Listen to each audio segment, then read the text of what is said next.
reading done efficiently and to improve my speaking voice and ability to read from or speak from just reading stuff, I want to read good books for people. And books that I think, well, at least I haven't been able to find audiobook versions of, and so this is one of them. This is going to be part 2 of R. Gene Collingwood's The Idea of History. Today we are starting back from page 10.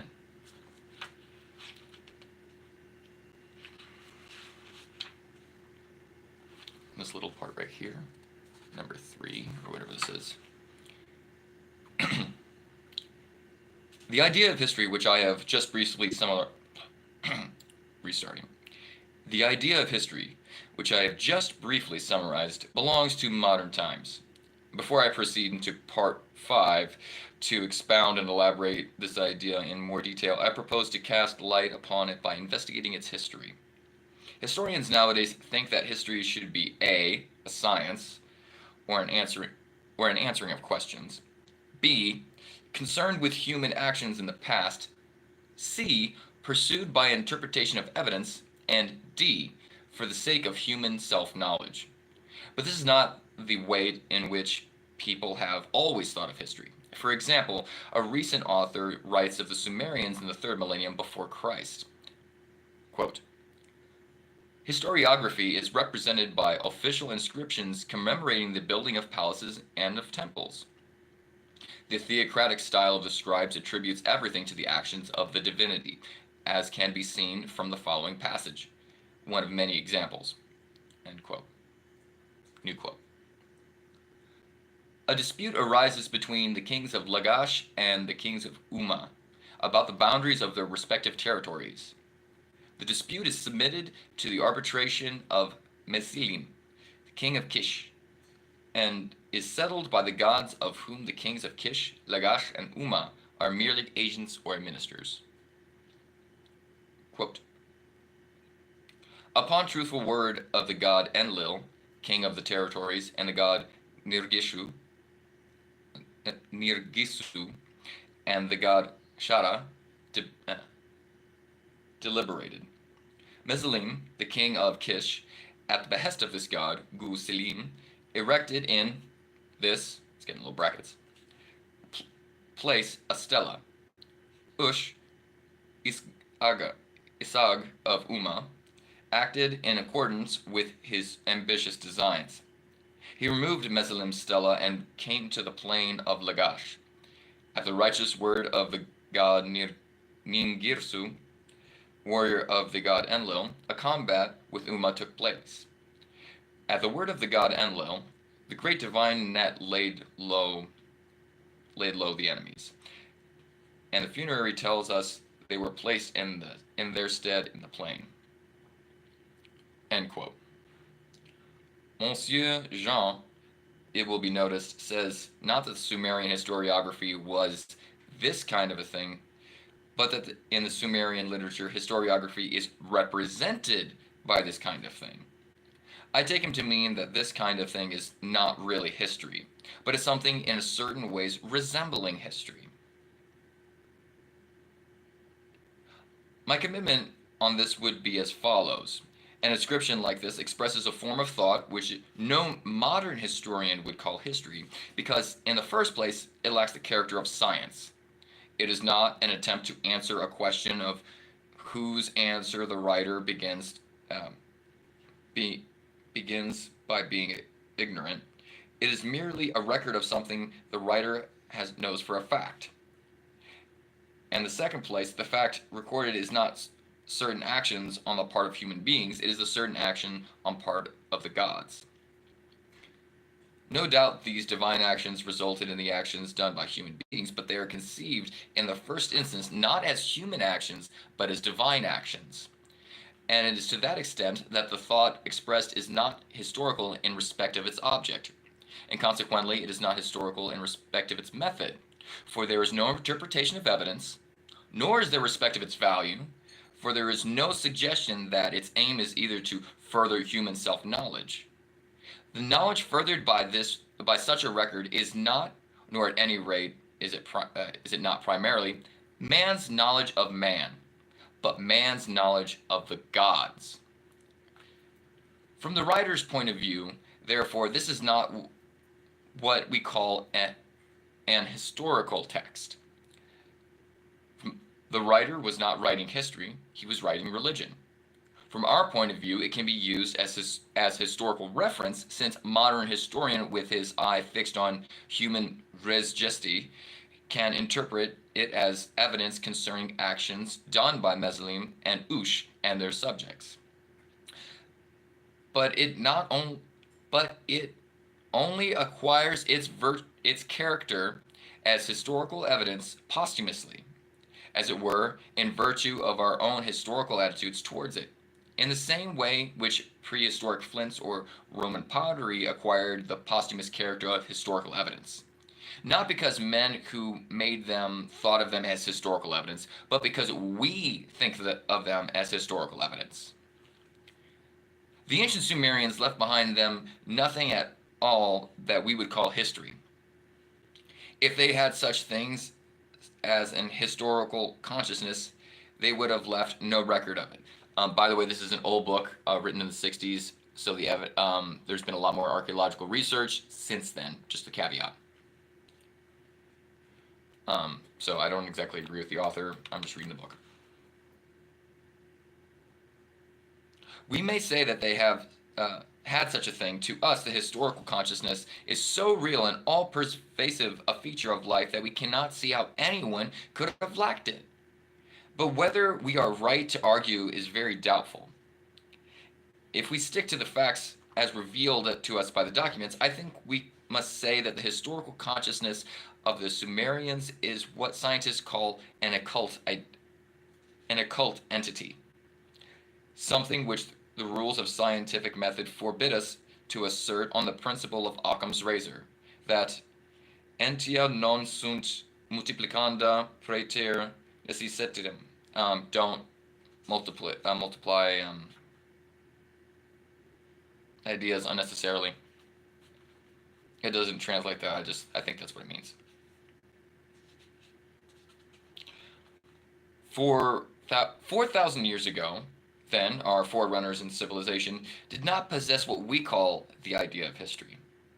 This, so far as we can see, was not because they had the thing itself, but had not reflected on it. It was because they did not possess the thing itself.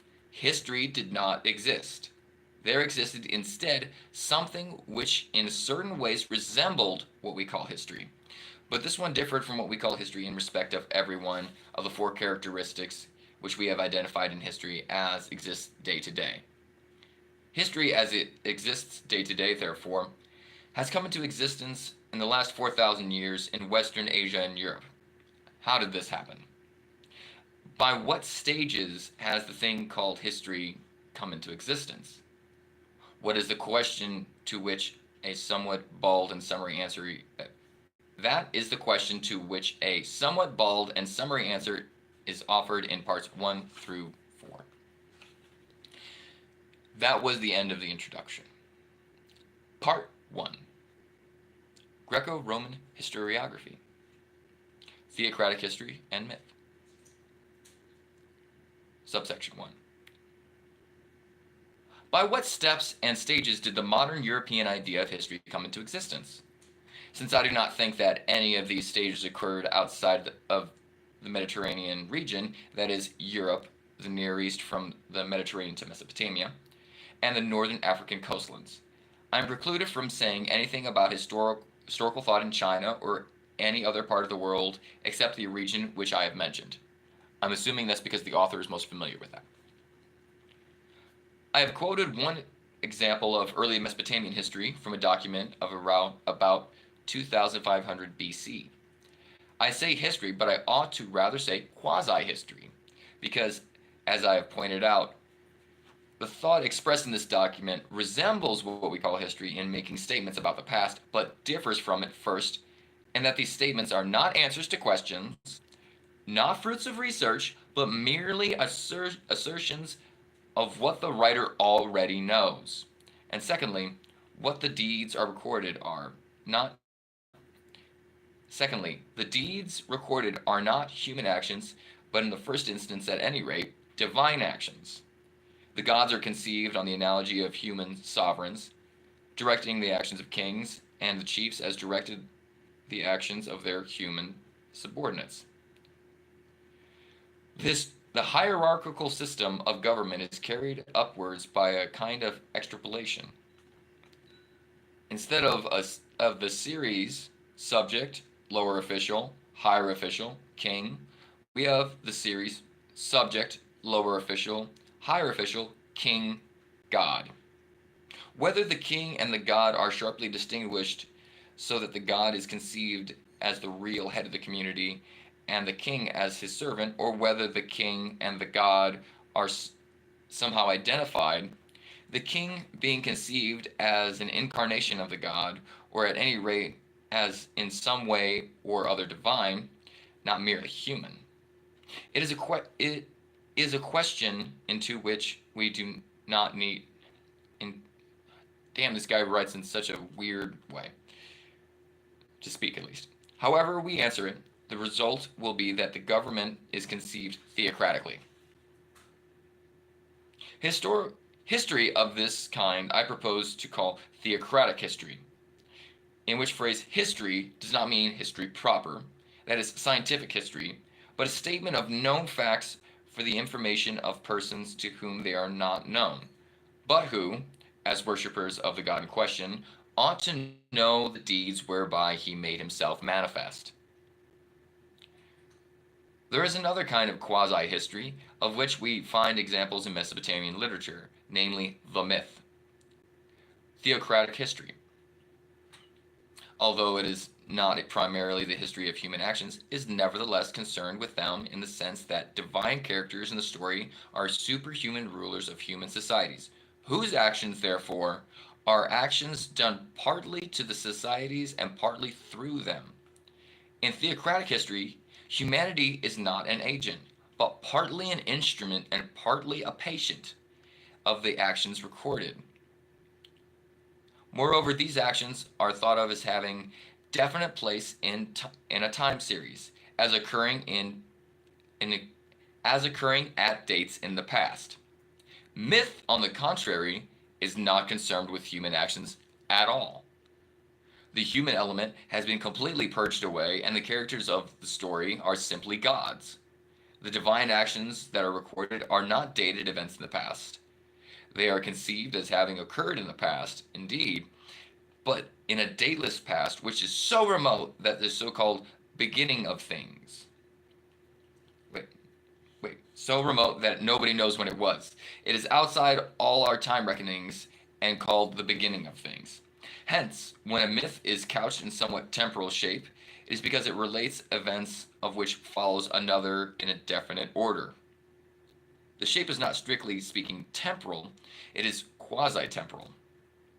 The narrator using the language of time succession as a metaphor in which to express relations which he does not conceive as really temporal.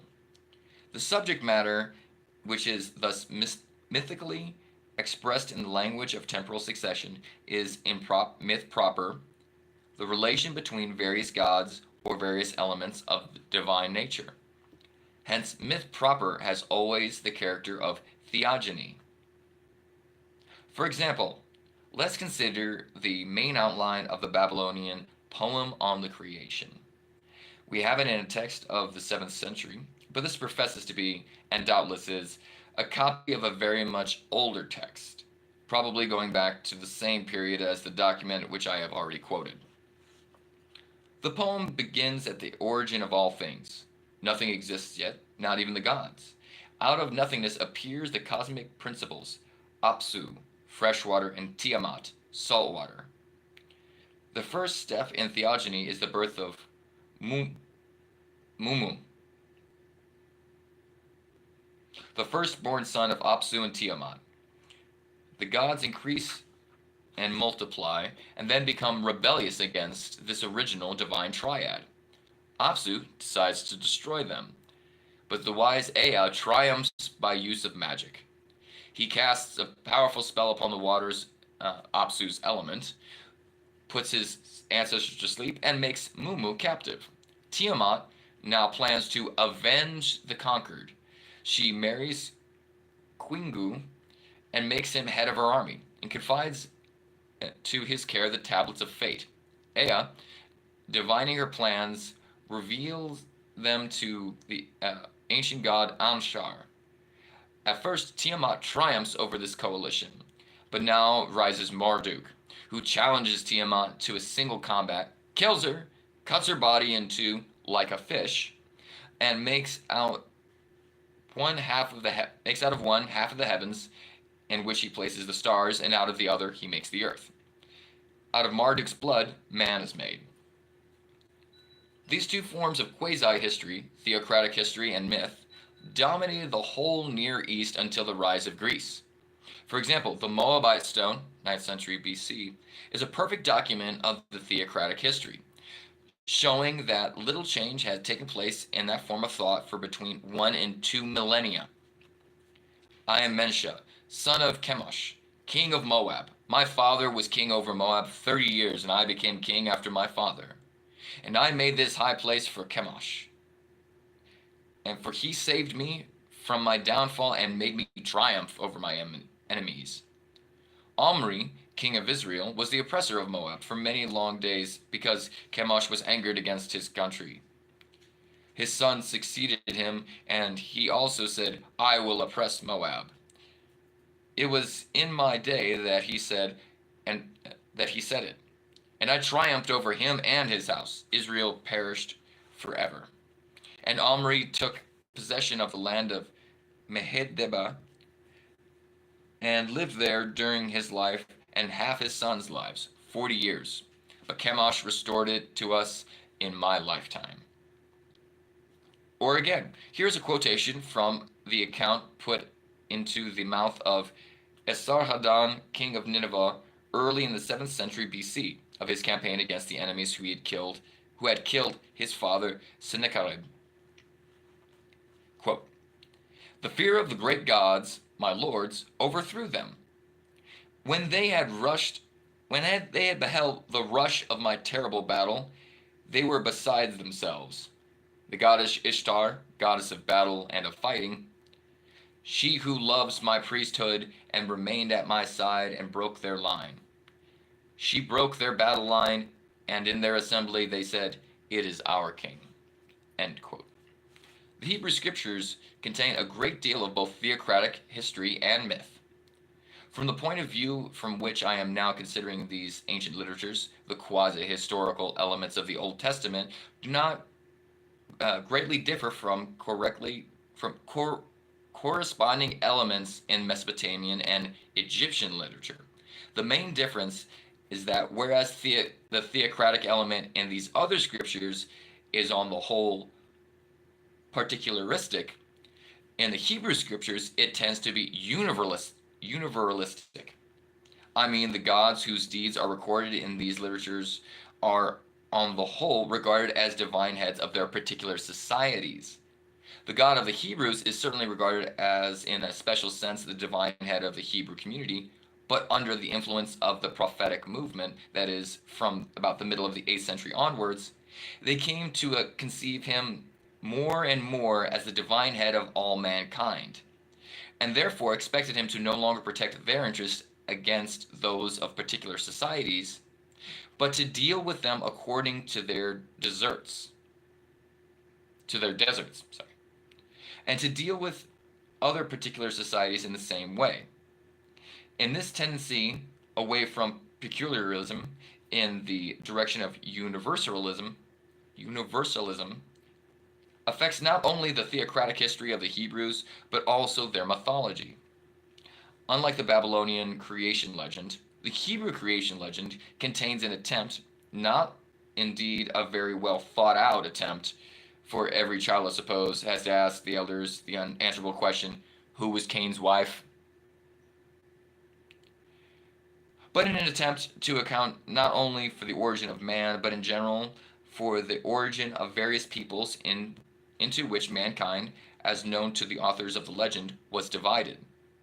Indeed, one might almost say the peculiarity of the Hebrew legend as compared with the Babylonian is that it replaces theogony by ethnogeny. Subsection 2. The creation of scientific history by Herodotus.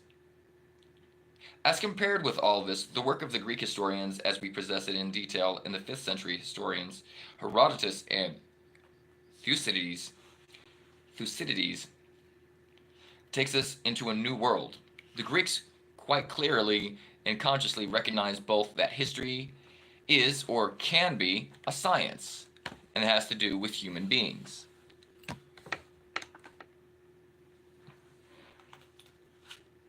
It has to do with human actions. The Greek history is not legend, it is research.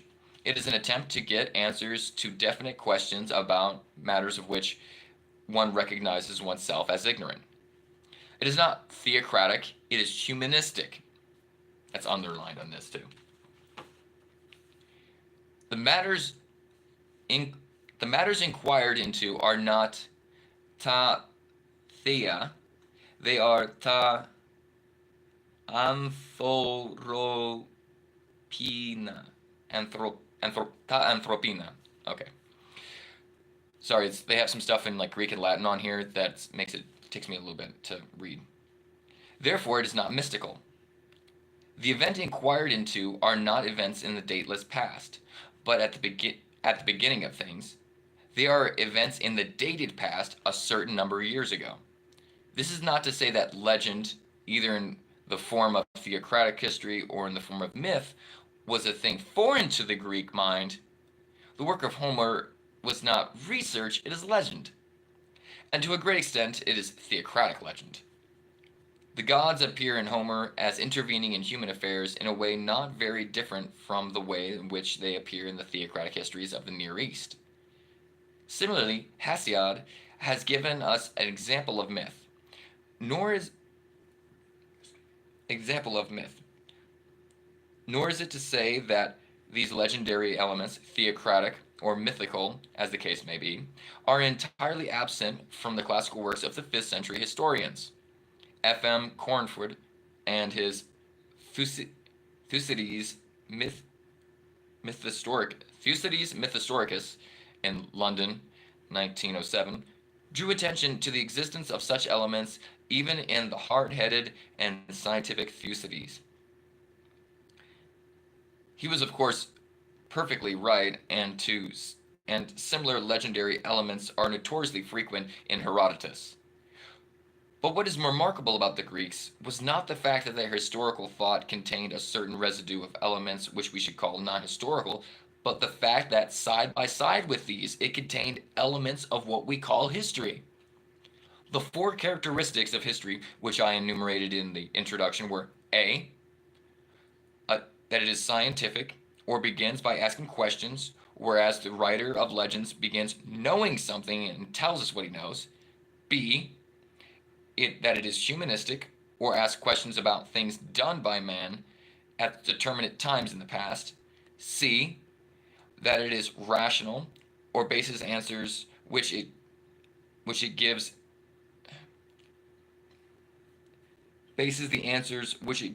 to the questions on the grounds, and namely appeal to evidence. D, that is self-revelatory, or exists in order to tell man what man is by telling him what man has done. Now the first, second, and fourth of these characteristics clearly appear in Herodotus. 1. The fact that history, as a science, was a Greek invention is recorded to this day by its very name. History is a Greek word, meaning simply an investigation or inquiry. Herodotus, who uses it in the title of this work, thereby marks a literary revolution, as Croiset and Crociet, an historian of Greek literature, says. Previous writers had been Lagografia.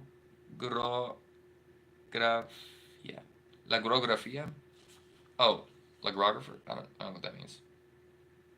Writers of the current stories. The historian, quote unquote, say Howe and Wells, sets out to find the truth. It is It is the use of this word and its implications that make Herodotus the father of history. The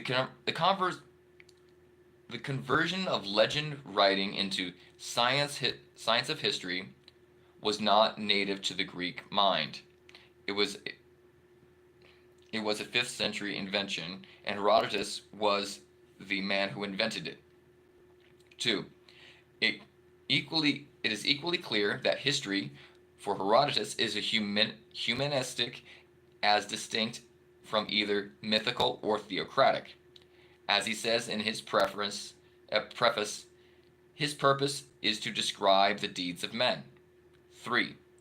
His end, as he describes it himself, is that these deeds shall not be forgotten by posterity. Here we have my 4th characteristic of history, namely that it ministers to man's knowledge of man. In particular, Herodotus points out it reveals man as a rational agent.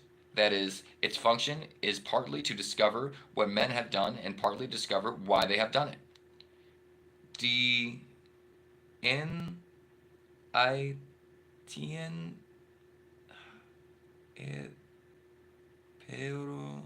Whatever. To get the book and you can read it yourself. He considers these events in a thoroughly humanistic manner as actions of human beings who had reasons for acting as they did, and the historian is concerned with these reasons. These 3 points appear in the preface of Thucydides, which was obviously written with an eye on that of Herodotus. Thucydides, writing Attic and not Ionic, does not, of course, use the word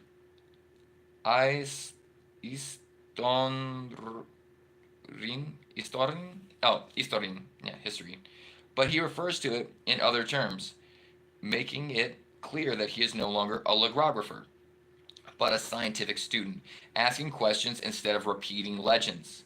He defends his choice of subject by saying that events earlier than those of the Peloponnesian War cannot be accurately ascertained. He emphasizes the humanistic purpose and the self-revelatory function of history, in words modeled on those of his predecessor. And in one way he improves on Herodotus, for Herodotus makes no mention of evidence, the 3rd of the characteristics mentioned above. And one is left to gather from the body of this work what his idea of evidence was. But Thucydides does not say explicitly that historical inquiry rests on evidence when I consider in the light of evidence. Quote, what they thought was the nature of evidence and the way in which historians interprets it is a subject to which I shall return. Okay, so that's 10 pages for today, and we're up to chapter 1, subsection 3 of The Idea of History by R.G. Collingwood. To be continued tomorrow. Y'all have a great day.